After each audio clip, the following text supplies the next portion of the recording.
12 aircraft, 12 of Germany's most experienced fighter pilots, gone in less than 40 minutes. January the 1st, 1945. A German fighter ace sits in a British prisoner of war camp, his hands trembling as he recounts what happened over the skies of Belgium just hours earlier. The interrogation officer leans forward, confused. Quote, "You're telling me a single American squadron did this?" End quote. The German pilot looks up, his eyes red. Quote, "You don't understand. We never had a chance." End quote. This is the story of Operation Bodenplatte, Germany's final desperate gamble to regain air superiority over Western Europe, and how one squadron of P-47 Thunderbolts turned the Luftwaffe's last great offensive into a catastrophe that would haunt German pilots for the rest of their lives.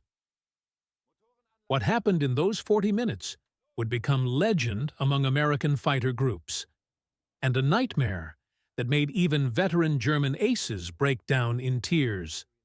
Before we dive into this incredible story, hit that subscribe button and turn on notifications. This channel brings you the untold stories of World War II that shaped history. And trust me, you won't want to miss what's coming. Here's a question for you. If you were a Luftwaffe pilot in January 1945, would you have volunteered for this mission, knowing what Germany faced? Drop your thoughts in the comments. I read every single one. Now, let's go back to New Year's Day, 1945, and understand just how desperate Germany had become. Chapter 1. The Desperate Plan. By Christmas 1944, the Luftwaffe was dying. Not slowly, not gradually, dying since D-Day. German fighter losses averaged 400 aircraft per month. But it wasn't just the planes. It was the pilots, the irreplaceable, experienced combat pilots who knew how to fight and survive. Reichsmarschall Hermann Göring, commander of the Luftwaffe, faced an impossible reality. The Allied air forces owned the skies over Germany. American and British bombers struck with impunity. German cities burned. German factories stopped producing. German armies couldn't move in daylight without being strafed. Something had to be done. In December 1944, Göring presented Adolf Hitler with Operation Bodenplatte, Base Plate, a massive, coordinated surprise attack on Allied forward airfields in Belgium, Holland, and France. The goal? Destroy Allied aircraft on the ground, cripple their tactical air support, and buy the German army breathing room. The plan was audacious. Over 1,000 German fighters would launch at dawn on January the 1st, 1945. They would fly at treetop level to avoid radar detection. They would strike 16 Allied airfields simultaneously. And they would catch the Allies celebrating New Year's Day, hopefully hungover and unprepared. Hitler approved it immediately. Göring assembled every available fighter unit. Messerschmitt Bf 109s, Focke-Wulf FW 190s, even some of the new jet-powered Me 262s. Pilots who had been flying for years alongside 19-year-olds with barely 50 hours of flight time. Among them was Major Klaus Mietusch, a decorated fighter ace with 52 confirmed victories. He commanded elements of Jagdgeschwader 26, one of the Luftwaffe's most elite fighter wings. Mietusch was a professional, a survivor. A pilot who knew the odds and had beaten them dozens of times. On December 31st, pilots received their briefings. The target list included Allied bases at Brussels, Eindhoven, and dozens more. The attack would launch at 0800 hours, New Year's Day. One pilot, according to post-war accounts, asked the obvious question. Quote, "What about Allied fighter patrols?" End quote. The briefing officer responded with forced confidence. Quote, "Intelligence indicates most Allied pilots will be recovering from New Year's celebrations. We'll have the element of surprise." End quote. It was a gamble, built on hope. And hope, as German pilots would learn within hours, was not a strategy. Because while German planners assumed the Allies would be celebrating, one American fighter group had different orders. The 56th Fighter Group, the Wolf Pack. Based at Boxted, England, the 56th was legendary. They flew the Republic P-47 Thunderbolt, the heaviest single-engine fighter of the war, 7 tons of armor, guns, and raw power. Other pilots called them jugs because they looked like milk jugs. P-47 pilots called them the Unbreakable. The 56th Fighter Group had destroyed more enemy aircraft than any other American fighter group in the European theater. Over 1,000 confirmed kills by January 1945. And on New Year's Eve, their commanding officer issued standing orders: combat air patrol over Allied airspace, dawn to dusk, no exceptions. While other units partied, the 56th would fly. Chapter 2. The morning everything went wrong. Dawn broke cold over Belgium on January 1st, 1945. At German airfields across the Reich, over 1,000 fighter pilots climbed into their cockpits. Engines roared to life. Formation leaders checked their maps one final time. Operation Bodenplatte was launching. At 0800 hours, the Armada took off. Wave after wave of German fighters, flying in groups of 50 to 100 aircraft. They dropped to treetop level, skimming over frozen fields and villages, heading west toward Allied territory. Radio silence, no navigation lights, just the roar of engines and the hope that surprise would carry the day. Major Klaus Mietusch led his formation of Focke-Wulf 190s toward their assigned target, the Allied airfield at Brussels-Ever. Behind him flew 12 wingmen, experienced pilots he'd flown with for months. Good men, survivors. The flight went smoothly at first. German formations crossed into Belgium undetected. Allied radar, positioned to watch for high-altitude bombers, missed the low-flying fighters completely. At 0845, the first German formations reached their targets. And then, everything started going wrong.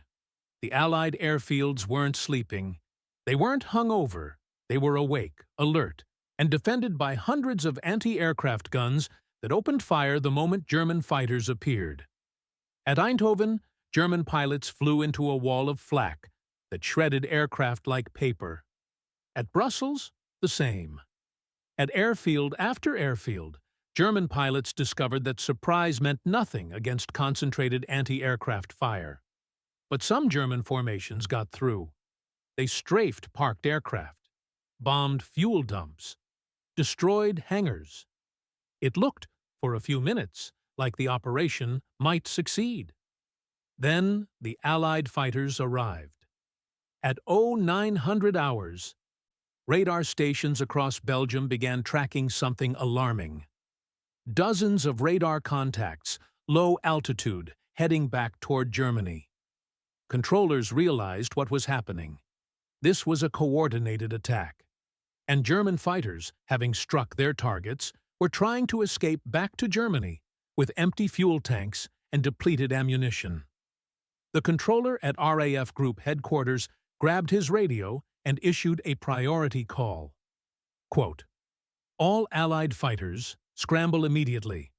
Multiple bandits withdrawing eastbound. Intercept and engage." End quote. At Boxted, England, the 56th Fighter Group was already airborne. They'd been flying combat air patrol since dawn, exactly as ordered. When the scramble order came through, they were 50 miles from the Belgian coast, with full fuel and full ammunition. 36 P-47 Thunderbolts banked east and opened their throttles. And somewhere over Belgium, flying home in loose formation, with nearly empty fuel tanks, Major Klaus Mietusch had no idea what was coming. Chapter 3. The Slaughter. 0920 hours. The 61st Fighter Squadron, part of the 56th Fighter Group, picked up visual contact. Below them, scattered across 5,000 feet of altitude, dozens of German fighters struggled eastbound. Their formations had broken up during the attacks. They flew alone or in pairs, focused on one thing: getting home before their fuel ran out. Squadron leader Lieutenant Colonel David Schilling radioed his pilots. Quote, "Wolfpack, this is lead. Bandits at Angels 3, heading 090. We have altitude and speed advantage. Attack at will." End quote. 36 P-47s dove. The Thunderbolt wasn't the most elegant fighter. It didn't turn like a Spitfire. It didn't climb like a Bf-109. But it did two things better than any fighter in the sky. It dove like a meteor, and it could take punishment that would destroy any other aircraft. At 450 miles per hour, the P-47s slammed into the scattered German formations. 8 50-caliber machine guns per aircraft, 400 rounds per gun, 3,200 rounds total per P-47. When a Thunderbolt opened fire, it sounded like the world was tearing apart. Major Klaus Mietusch saw them coming. He banked hard, trying to warn his wingmen, but the radio frequencies were chaos. Dozens of pilots screaming warnings, calling for help, reporting they were hit. The first pass destroyed 6 German aircraft. American pilots fired short, controlled bursts. 2 seconds of fire, maybe 3. German fighters simply disintegrated. Wings folded, fuselages exploded. Pilots who managed to bail out watched their aircraft spiral into the frozen Belgian countryside. Mietusch's formation scattered. His wingmen broke in every direction, trying to evade, trying to survive. It didn't matter. The P-47s had altitude. They had speed. They had fuel and ammunition. And they were hunting. Lieutenant Robert Johnson, a 23-year-old pilot from Oklahoma, lined up a Focke-Wulf 190 in his gun sight. Range 300 yards, closing fast. He pressed the trigger.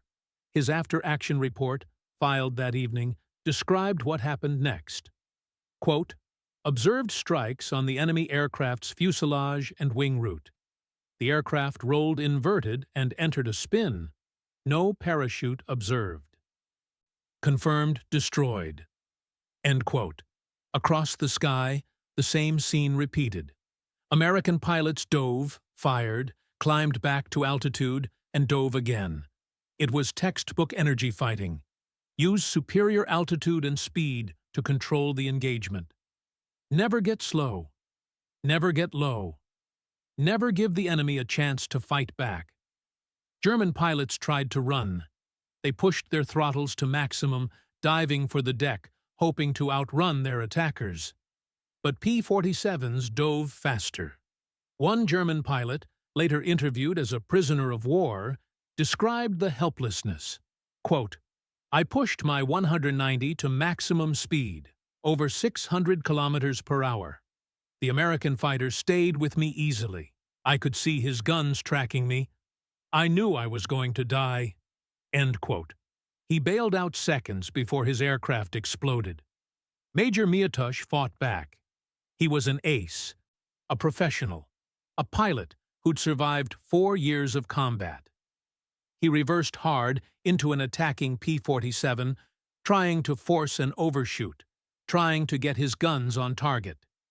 The American pilot simply climbed away, out of range, then dove again from a different angle.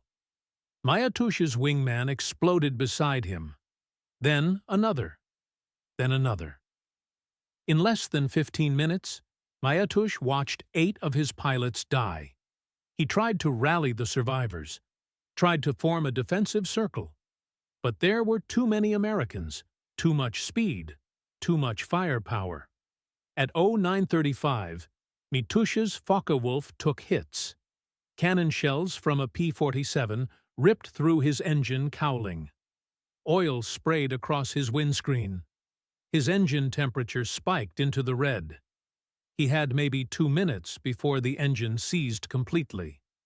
Behind him, Another wingman went down. Then, 2 more. 12 aircraft, 12 pilots who'd flown with him, trusted him, followed him into combat. All gone. Mietusch aimed for a field near Liège, Belgium. His engine was smoking, shaking, dying.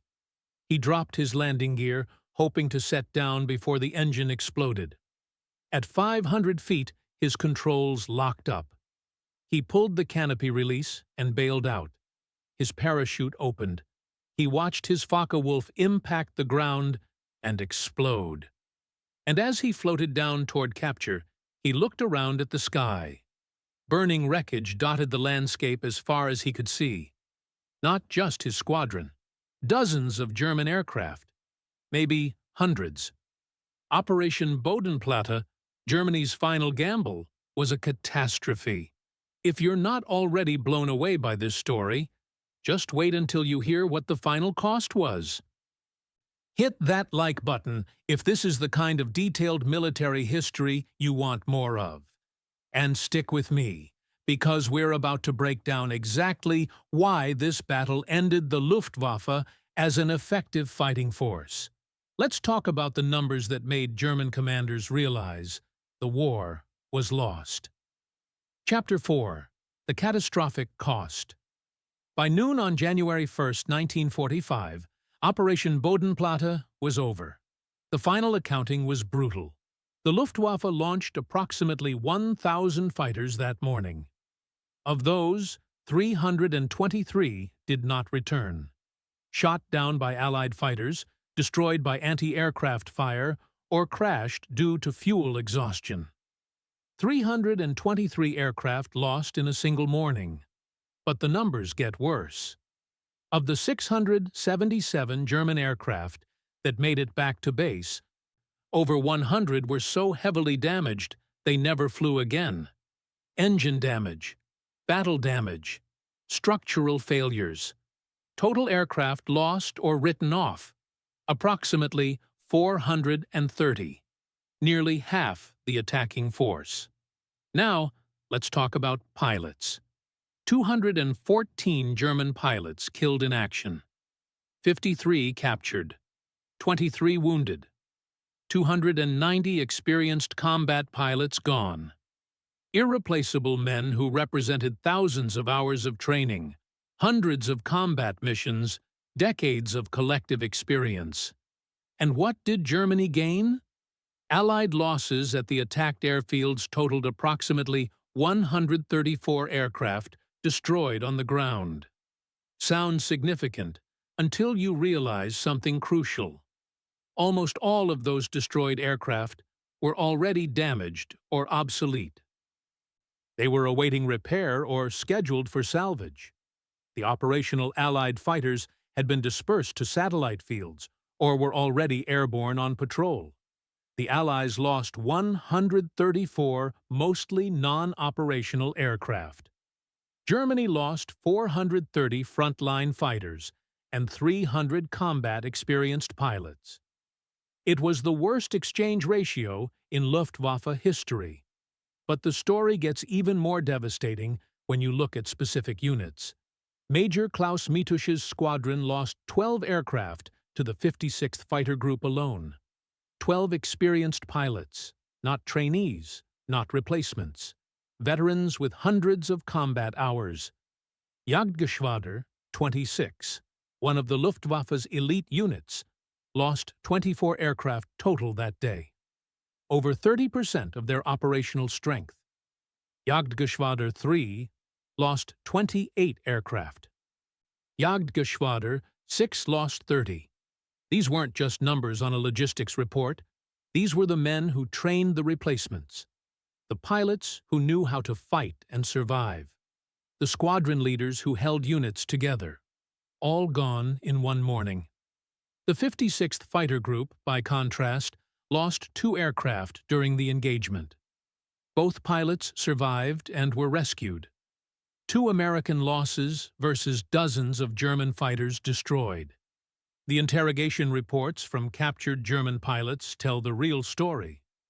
Major Mietusch, sitting in a British POW camp on January 2nd, gave his account to intelligence officers. The report, declassified in 1975, includes this passage.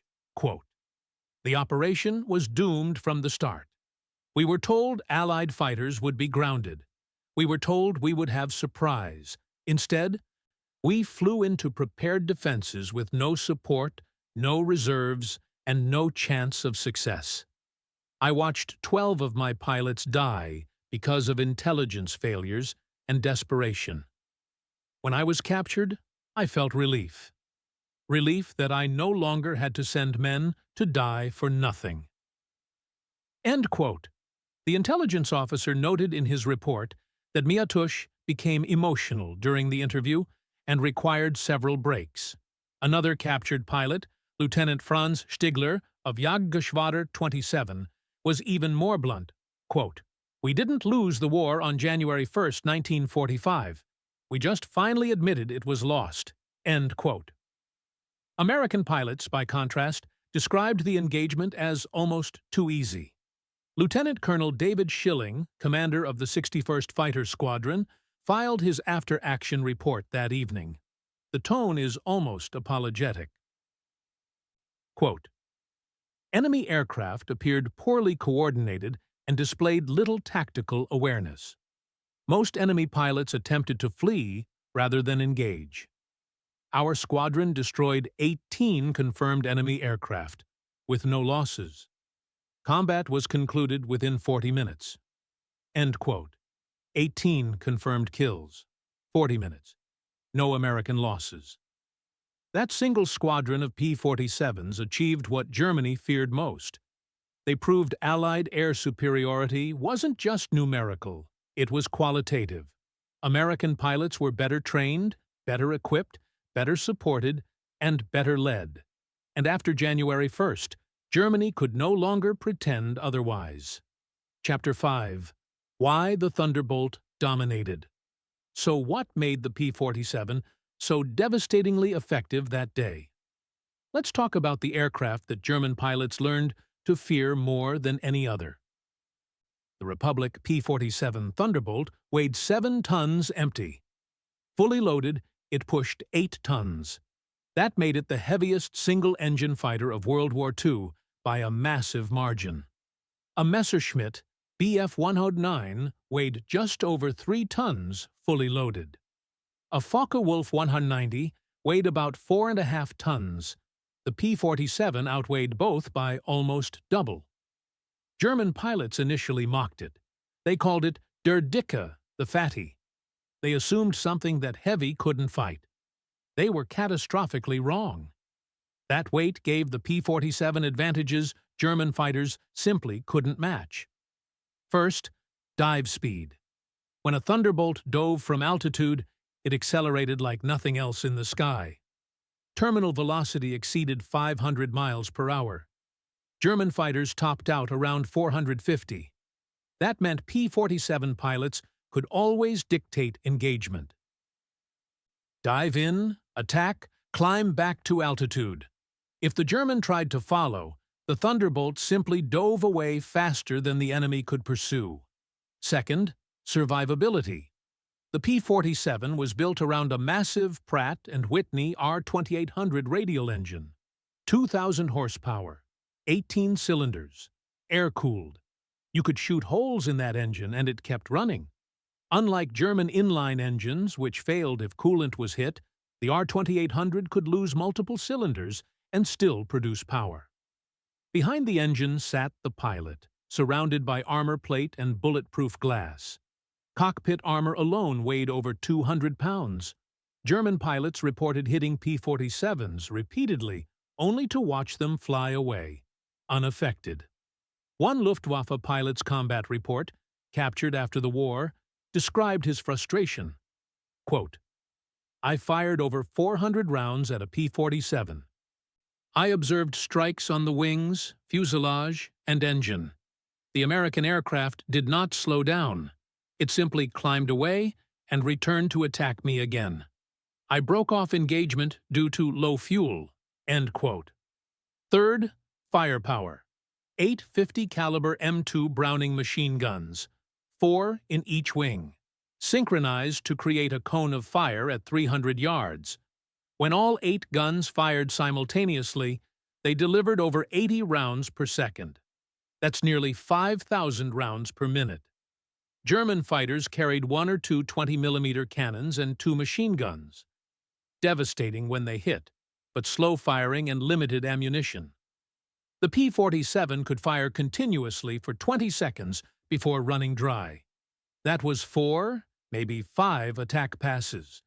German fighters got 2 passes, maybe 3, before they were Winchester, out of ammunition. Fourth, and perhaps most important, training. By January 1945, American fighter pilots averaged 250 hours of training before their first combat mission. They learned formation flying, gunnery, energy management, and tactical doctrine. German replacement pilots in 1945 averaged 60 hours of training. Some got 30. Some got less. They didn't know how to fight. They just knew how to fly. The 56th Fighter Group pilots who engaged Mietusch's squadron that morning had flown together for months. They knew each other's tactics. They communicated constantly. They fought as a coordinated team. German formations, cobbled together from survivors and replacements, often didn't know each other's names. That's why the engagement was so lopsided. It wasn't that German pilots lacked courage. It wasn't that their aircraft were inferior, though they were outmatched. It was that the entire system supporting them had collapsed. Fuel shortages meant limited training. Pilot losses meant inexperienced replacements. Production priorities meant older aircraft stayed in service longer.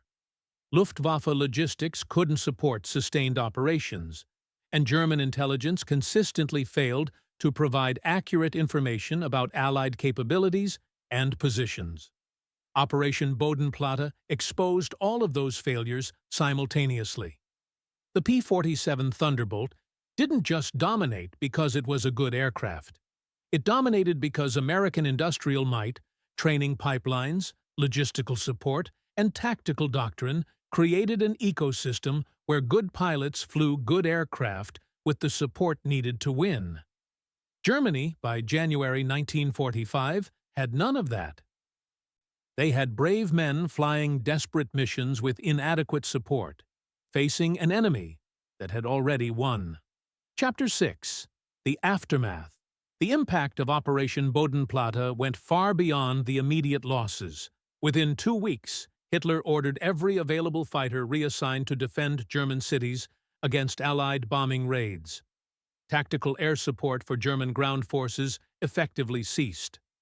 Without air cover, German armies became targets. Allied fighter bombers strafed supply columns with impunity. Reinforcements couldn't move during daylight. Communication lines were cut repeatedly. The German offensive in the Ardennes, the famous Battle of the Bulge, collapsed within weeks. Not because German soldiers stopped fighting, but because they couldn't be supplied or supported. Major Klaus Mietusch spent the remainder of the war in a British POW camp. After his release in 1946, he was interviewed extensively about his experiences. These interviews, now preserved in military archives, provide heartbreaking insight into how German pilots viewed the final months of the war. In a 1947 interview, Mietusch reflected on January 1, 1945. Quote, "I think about those 12 pilots every day. Good men. Some had families. Some were just boys, really, barely 20 years old. They trusted me to lead them. I led them into a slaughter. The operation was criminal. We were sacrificed for nothing.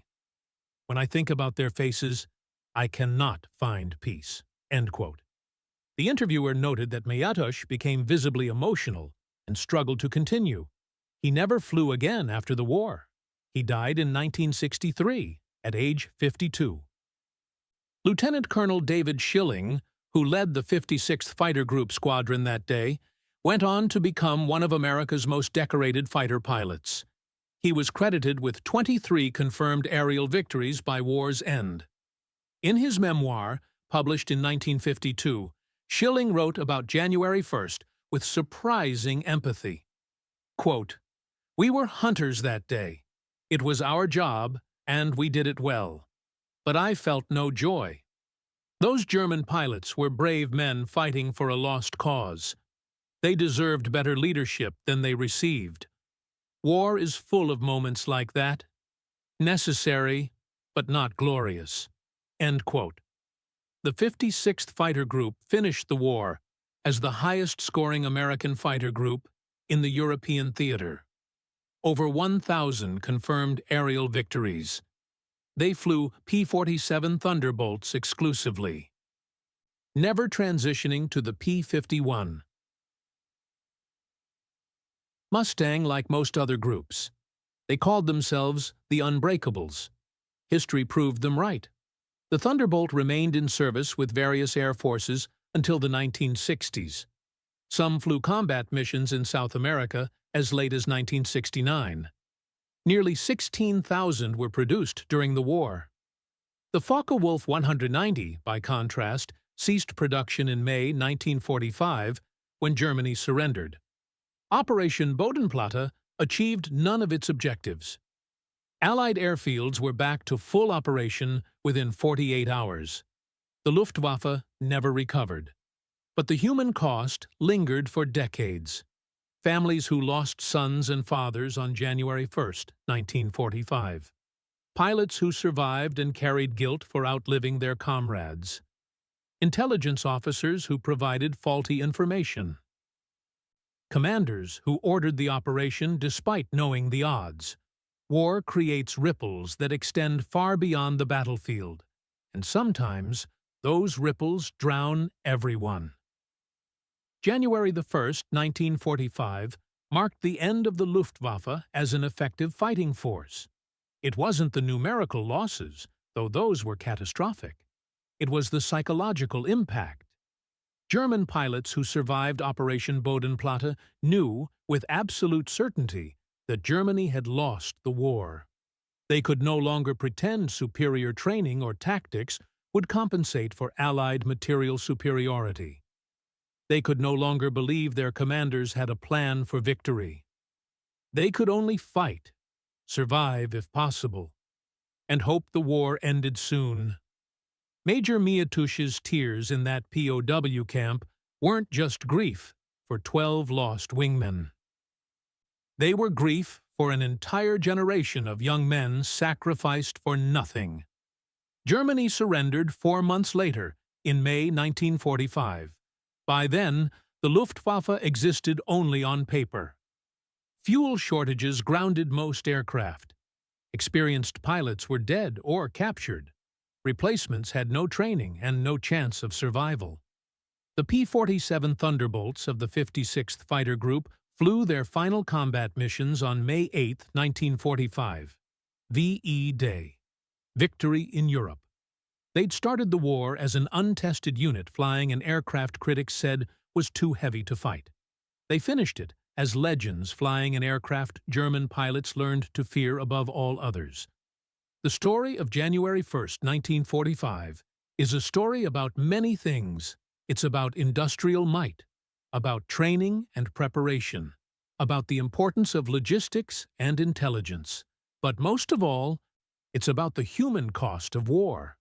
12 wingmen lost to a single squadron. 12 families who received telegrams. 12 graves in foreign soil. And one German ace who wept for men he led into a battle he couldn't win. That's the reality of air combat. Not glory, not adventure, just loss, and the memory of faces that never came home. If this story moved you, hit that like button. These are the stories that need to be told. The human cost behind the tactics and statistics. Subscribe and turn on notifications, because we're diving into more untold stories from World War II. Next week, the B-17 crew that landed with one engine and half a wing. You won't believe how they survived. Here's my question for the comments. Do you think Operation Bodenplatte could have succeeded with better planning? Or was Germany simply too depleted by January 1945? I want to hear your tactical analysis. This video is made possible by viewers like you. If you want to support the channel and get early access to videos, check out the Patreon link in the description. Thank you for watching. Thank you for remembering these stories. And thank you for honoring the men who fought, on all sides, in a war none of them chose. I'll see you in the next one.